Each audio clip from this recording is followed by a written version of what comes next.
Over the past 12 episodes, we've seen how the Catholic Church built Western civilization. But where is Western civilization going? What's next? What can we do about it? Join me today for the Catholic Church, Builder of Civilization.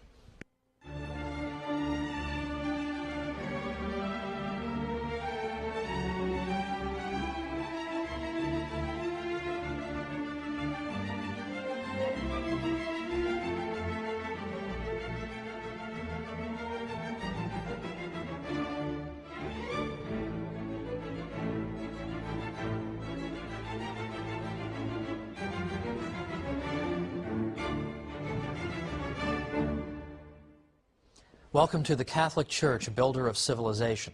I'm Thomas Woods. This is our last episode. So let's take a moment and take stock of what it is that we've seen thus far. Because I think when you put it all together, it's a pretty impressive package for the Catholic Church after all. For instance, we went after the subject of science right away, because there I think people are most likely to disparage the Church or to think not especially well of her, that she has not distinguished herself very well when it comes to science. But to the contrary, we've seen that modern historians of science, who would know something about this, they do this for a living, are now no longer saying that about the Catholic Church, that she's just an enemy of science. We've actually seen that the Church, in fact, introduced into our civilization critical ideas that made it possible for science to develop. In fact, it's not just a coincidence that science developed in a largely Catholic milieu, in a world that was formed by Catholic ideas, but rather it makes perfect sense, as we saw earlier.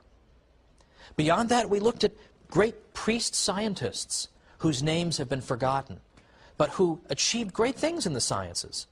And at that time I urged people, and I renew that urge today, to consider learning more about and even writing about the Jesuit scientists. These people accomplished so much in the sciences, it's absolutely astonishing, and yet no book about it? That is an injustice, my friends. Let's hope that it's rectified. Or how about charity? We all know the Catholic Church does great charitable work. But do people realize how great it is?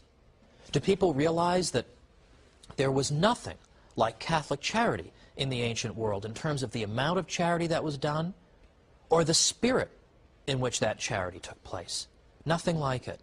The idea that I'm going to give something to someone purely out of a desire to help that person, with no self-interest involved, but simply out of love. This is a revolutionary idea, but we take it for granted, don't we? When we hear that somebody's been charitable, that's exactly what we think about, that the person did something without any thought for his own welfare, but did something solely to help somebody else. We think of that as being charity. But why does that come naturally to us? Why do we think of that as charity? Well, it's because we live in a civilization that still bears the residue of its Catholic influence. If we were living in ancient Greece and Rome, we wouldn't have these ideas about charity.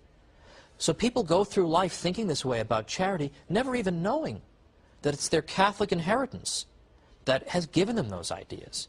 Well, we should point that out, shouldn't we? But then there's the university system. Who gave birth to the university system in the High Middle Ages? The Catholic Church. Who made that possible? Who fostered it? Who protected it? And who encouraged the kind of vigorous, rational debate that occurred within the precincts of the university? Of course, it was the Church. In fact, the Church encouraged the asking of questions. The whole tradition of scholasticism consists of asking questions and being certain that recourse to both authority and reason can resolve these questions. There was a confidence in the cathedral school at Chartres and in a great many other Catholic thinkers that God had not given us our rational natures in vain, but He intended us to use them. We should use our rational nature. We should use our reason to understand the world around us, and that reason properly applied will not mislead us. We've also seen that the idea of rights comes out of the Catholic Church too. Now this, for a long time, has been assumed to be a teaching that comes from secular thinkers or non-Catholic thinkers at the very least, perhaps in the 17th century, little before, little after.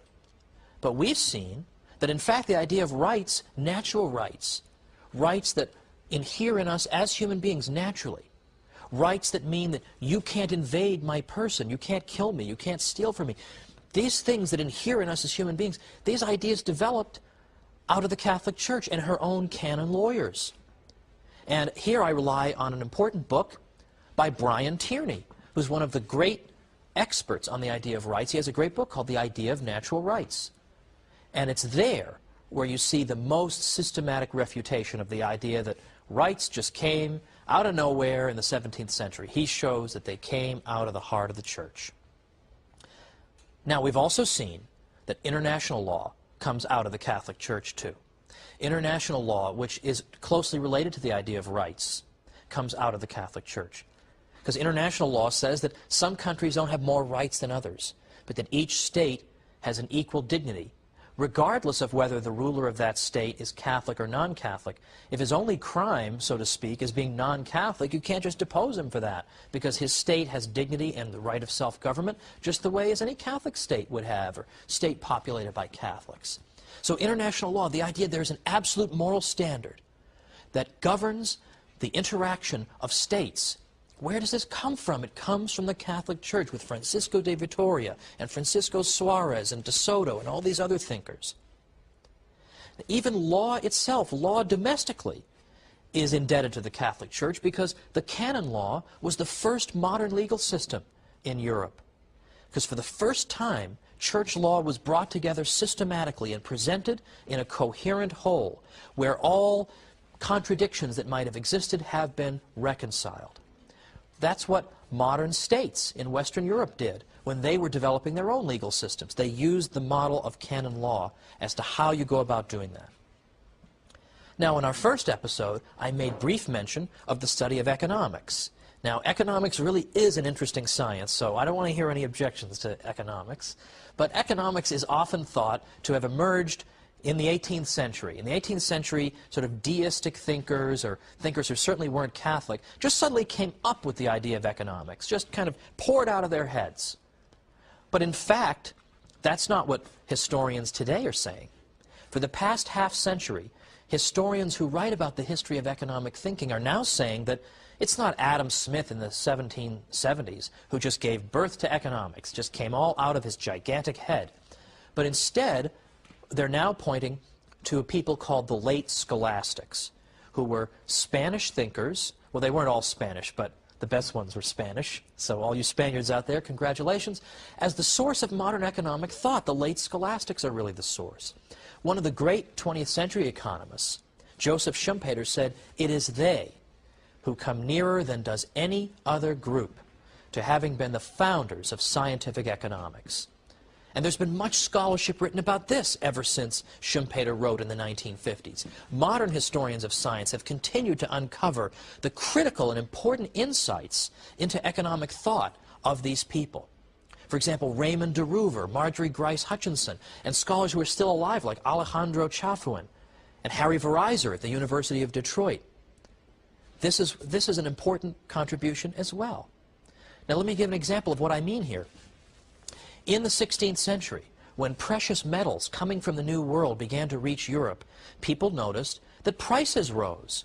So what they recognized was there was a kind of a fixed cause and effect relationship going on here, that there was a relationship, some kind of a relationship, between the level of prices and the amount of money.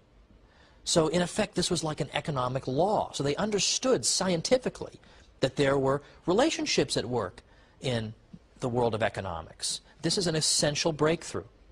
They also wrote great moral treatises relating to economics, like Juan de Mariana wrote a fantastic treatise denouncing inflation, when governments inflate the money supply and thereby make each unit of money worth less. He denounced this as a terrible, inexcusable crime. Kings used to call in the coins in their realm and then clip them and save some of the metal and then return the coins to the people. And of course, he's gained an awful lot for himself, and they're stuck with these crummy coins they have to exchange at the old value. Juan de Mariana denounced this because he understood the economics behind it. Now, how did this go unheralded for so long? Why for so long did we all think Adam Smith had a gigantic head? Like, why did we think this? In part, it's because the people who wrote this stuff, the late scholastics, they didn't write books on economics for the most part. They wrote great moral treatises. And in the course of their moral treatises, they referred to economic topics. But they never had a book that said, here's our stuff on economics. So it was easy to overlook it. In addition, they wrote in Latin. And by and large, scholars today, particularly in economics, are not known for reading Latin. And so this was simply forgotten. And only now are we digging it out and saying, Catholics did this too. It's unbelievable. So I would say that we put this all together, and we haven't even talked about art and architecture. I assume that's taken for granted. The Catholic Church built Western civilization. And yet, not to beat a dead horse here, but this is one dead horse that amply merits a substantial beating.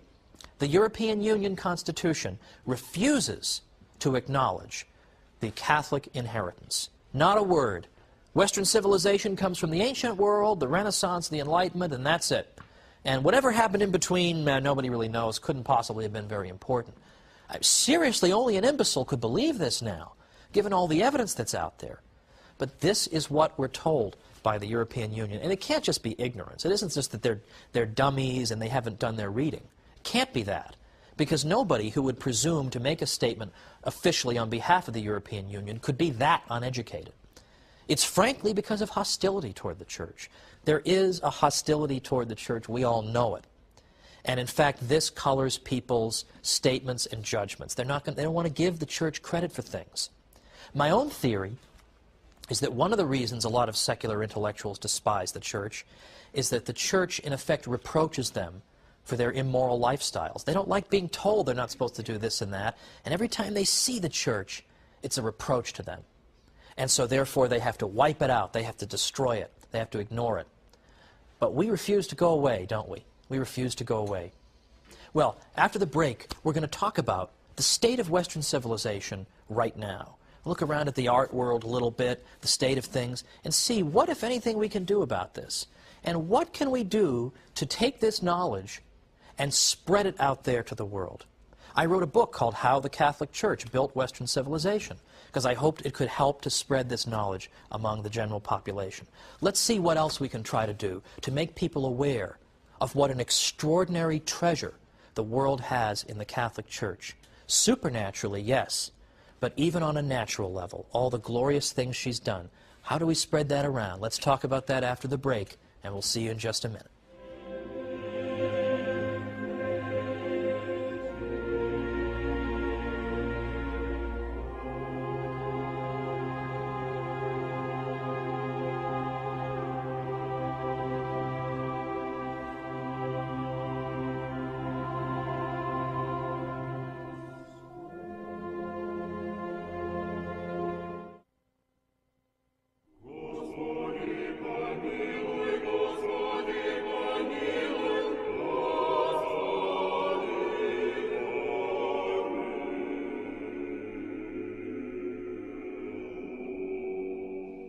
Welcome back to the Catholic Church, builder of civilization. I'm Thomas Woods. Today we're sort of summing things up and then looking forward. We're looking at things the Church has done in the past and then thinking about what are we going to do in the future? What are we going to do to redeem Western civilization? Build it back up again to where it belongs. Now, I think if you were to take a quick glance, for example, at the world of art today, it's probably not fair to say all of modern art is just a complete disaster. I don't think anyone would really say that. However, I think we can say that there seems to be a relationship between a civilization's view as to whether there really is a transcendent, there's something that is beyond our experience, and a civilization that doesn't believe that believes in materialism. Materialism in this sense doesn't mean greed, it means believing that matter is all there is. If something isn't physical, then it doesn't exist. That's what materialism teaches. And it seems to me fairly obvious that the type of art you would see in those different types of civilizations would differ from each other. And this is a point that Jude Doherty made. He's the Dean Emeritus of the School of Philosophy at the Catholic University of America. And he's made this point. He asked the question, could a great Gothic cathedral, or indeed Gothic architecture in general, could that have been built in a materialistic culture? And likewise, could some of the hideous things that we see around us all the time, what Doherty calls Lego set architecture, we're surrounded by everywhere, would that have been built in an age and a culture that believed in the transcendent? When you, in effect, when you believe in materialism, what you're saying is that there is no meaning to life. If all there is matter, if matter is just dead, it has no purposes, then there is no meaning to anything if there's no transcendent. And if you really believe that life has no meaning, it would be a miracle if that belief weren't in fact reflected in your art. And we see that. Of course, we see that everywhere. Now, I suppose it's shooting fish in a barrel to criticize some of the excesses of modern art, so I'm not going to do that. There's a little bit of that in my book, and you can find that all over the place. But I do remember walking into my classroom back in the years when I was a professor in New York, and I had a newspaper article, and I said to them, this is a Western Civ course, I said, ladies and gentlemen, I want to update you on the state of Western civilization. And I read to them this news item. And it was a news item about the Turner Prize exhibition in England. It was a prestigious art prize. And one of the exhibits was called The Lights Going On and Off. And in this exhibit, the artist, so-called, flicked on and off the lights of the facility. And this produced an interesting effect, apparently. And that was his work of art. I know what you're all thinking. I can flick lights on and off too. I know. I'm thinking the same thing. Also in recent years, at major prize competitions, more than once, the janitorial staff has mistakenly thrown these art exhibits in the garbage, assuming that they were trash. What does that say to you about the state of the civilization? Now, if we Catholics don't defend ourselves, as I said at the beginning, nobody's going to do it for us. We've got a glorious civilization behind us. We've produced some extraordinary art that is admired by people all over the world. Now, it's true, though, that we're not Catholics because we produced great art. We're not Catholics because the Church helped to foster the university, or because the Church encouraged the sciences. These are all wonderful things. That's not why we're Catholic. But there are a couple of benefits that come from knowing this information. And the first one is that a lot of people do believe a lot of negative things about the Church, don't they? A lot of people believe these negative things. So if we can show them that they're mistaken, that in fact a lot of these misconceptions are exactly that. They're just misconceptions without historical foundation, we will have struck down an obstacle to their conversion. So it is important to know this knowledge, even if it's not the reason that we're Catholics. It will help us when we interact with people who have deeply embedded prejudices. But remember, nobody's going to defend ourselves if we don't defend us. We have to defend ourselves. We have to be prepared to tell people these things when they come up and say the Church has been nothing but a blight. We have to have an answer for that, because they're not going to have the answer. We need to give them that answer. But secondly, these things help to confirm our own faith. And what I mean by that is that we should expect Christ's Church to bear such wonderful temporal fruits. Because if the Church really is what she claims to be, she's the bride of Christ, she's a divine institution, then naturally we would expect her to bear great supernatural fruits in the form of grace and the sacraments. But we should also expect her to bear great temporal fruits. And when we in fact confirm that, and we see that, it helps to confirm our faith, doesn't it? It helps to confirm our faith. Now, looking at the state of Western civilization, our past couple of popes have been frankly saddened and have noted the attempt by people to pretend that the Catholic inheritance is dispensable or perhaps doesn't even exist. You cannot think of constructing a common European house neglecting the very identity of the peoples of our continent. That's what Pope Benedict XVI said recently. He's very interested in this subject of how do we redeem Europe. Pope John Paul II, on one of the 9 or so trips to Poland that he took during his pontificate, said this to the crowd: giving in to desire, to sex, to consumption, that is the Europeanism that some supporters of our entry into Europe think we should accept. But we mustn't become part of that Europe. We, he said, were the ones who created Europe, and with much more effort than those who claim exclusive rights to Europeanism. What is their criterion, the Pope said? Freedom. But which freedom?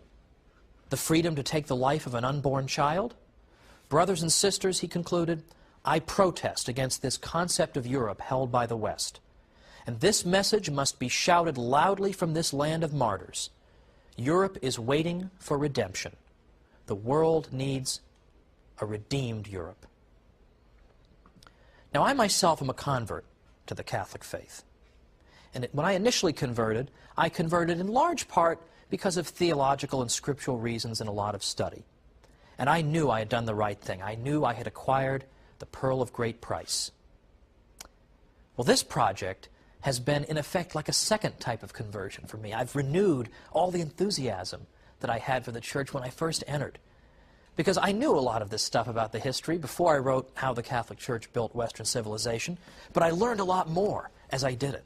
And I said to myself, this is it. This is the institution that Christ established. Look at it. Look at all the wonderful fruits. Now, how are we going to get this out there? Well, I would say a key method is educating ourselves, and that includes educating the next generation. So it seems to me that either homeschooling or Catholic schooling that includes sound historical study is absolutely indispensable. Because let's be honest, a lot of people in the world are not particularly knowledgeable about the stuff we've covered here. So it only takes 2 or 3 really well thought out sentences to knock over their whole case. So if we got our kids ready so that when they go out there and they find themselves fighting against anti-Catholic propaganda, if they're ready to meet it on its own terms, people are going to be stunned. They're not going to know what to say because nobody's got a good historical foundation. But disproportionately, I believe that students who are being homeschooled, even though they're a minority, they will still disproportionately, out of proportion to their numbers, be numbered among the educated people of our world to come. And they will be ready for the usual claims made against the church. That's essential. We're all set to get started homeschooling our kids. I can't wait to do it. But in the case of my own conversion, you know, I remember, if I may be pardoned this personal conclusion, I remember I was on the verge of converting. And, you know, people wanted to send me books showing me why Protestantism was false and Catholicism was true. And I appreciated that, and that was good. I did want to know those things. I did want to be able to answer the arguments of Luther. But ultimately what happened to me, and the whole story would take a little bit longer, but what happened to me was I reached a point at which I came to the conclusion that I wanted to be a Catholic. I pretty much knew I wanted to be a Catholic. All of a sudden, this fascinating and extraordinary and gigantic institution was just staring me in the face. 2,000 years of tradition staring me in the face. And even then, I knew some of her achievements in Western civilization as well. And frankly, I know I shouldn't put it quite this way, but I want to be honest, I just suddenly felt stupid. I just thought that all this time, I've had this institution and all its glorious benefits and all the wonderful things she's done and all her beauty staring me in the face, and I haven't immediately rushed to embrace her. Frankly, I just felt stupid. I didn't really need books showing me why I had been wrong before. I knew there'd be time enough to study all the ins and outs. I just wanted to learn the faith. Just teach me the faith. Show me what the church teaches. That's what I want. I read Father Hardon's Great Catechism. I just absorbed it, and I said, yes, this is what I've been thirsting for. And I bring this up because I have a friend who contacted me not long ago, and he's having second thoughts. He's a Protestant, and he's thinking maybe he wants to become a Catholic. And my first instinct was, let me send him all these books showing him why he's wrong to be a Protestant. And I realized, you know what, he's going through just what I went through at that time.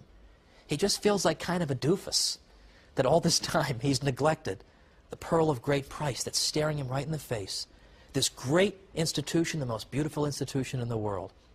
So instead, I just sent him books that explain the faith. Here is what it is. That is what converts people. And so when I finally converted, I said to myself, you know, no longer do I have to feel alienated from this extraordinary institution that has built the very civilization in which I live. I'm part of her now. And all those saints who lived from that 1,000-year period that Lutherans despised as having been unbiblical, They became my friends. I could be friends with St. Anselm, whom we talked about in this series. I could be friends with St. Thomas Aquinas. I wasn't alienated and separated from them. I was united to them in the bond of the communion of saints. This, in effect, was what helped bring about my conversion, and why this historical project for me has in effect brought back so many wonderful memories, that all these things are what brought me in, ultimately, in the beginning. Now, one of my favorite quotations from the saints comes from St. Thomas More, who said that nobody on his deathbed ever regretted having been a Catholic. Now, isn't that true? Speaking to an audience of Catholics and non-Catholics, I can assure you that that is true. Now, over these 13 weeks, including today, it's been a real pleasure, if I may quote some other people in television, to come into your living rooms, and I'm deeply honored that you've welcomed me. I hope that some of the material that we've covered has been helpful to you, has made it easier for you to defend the Catholic faith, and has, in your case, as in mine, helped you to fall in love with her all the more. And so I wish you all the blessings of God, and I say to you, thank you very much for joining me, and God bless you, and perhaps we'll meet again sometime in the future. Thanks so much for being with me for the Catholic Church, Builder of Civilization. I'm Thomas Woods.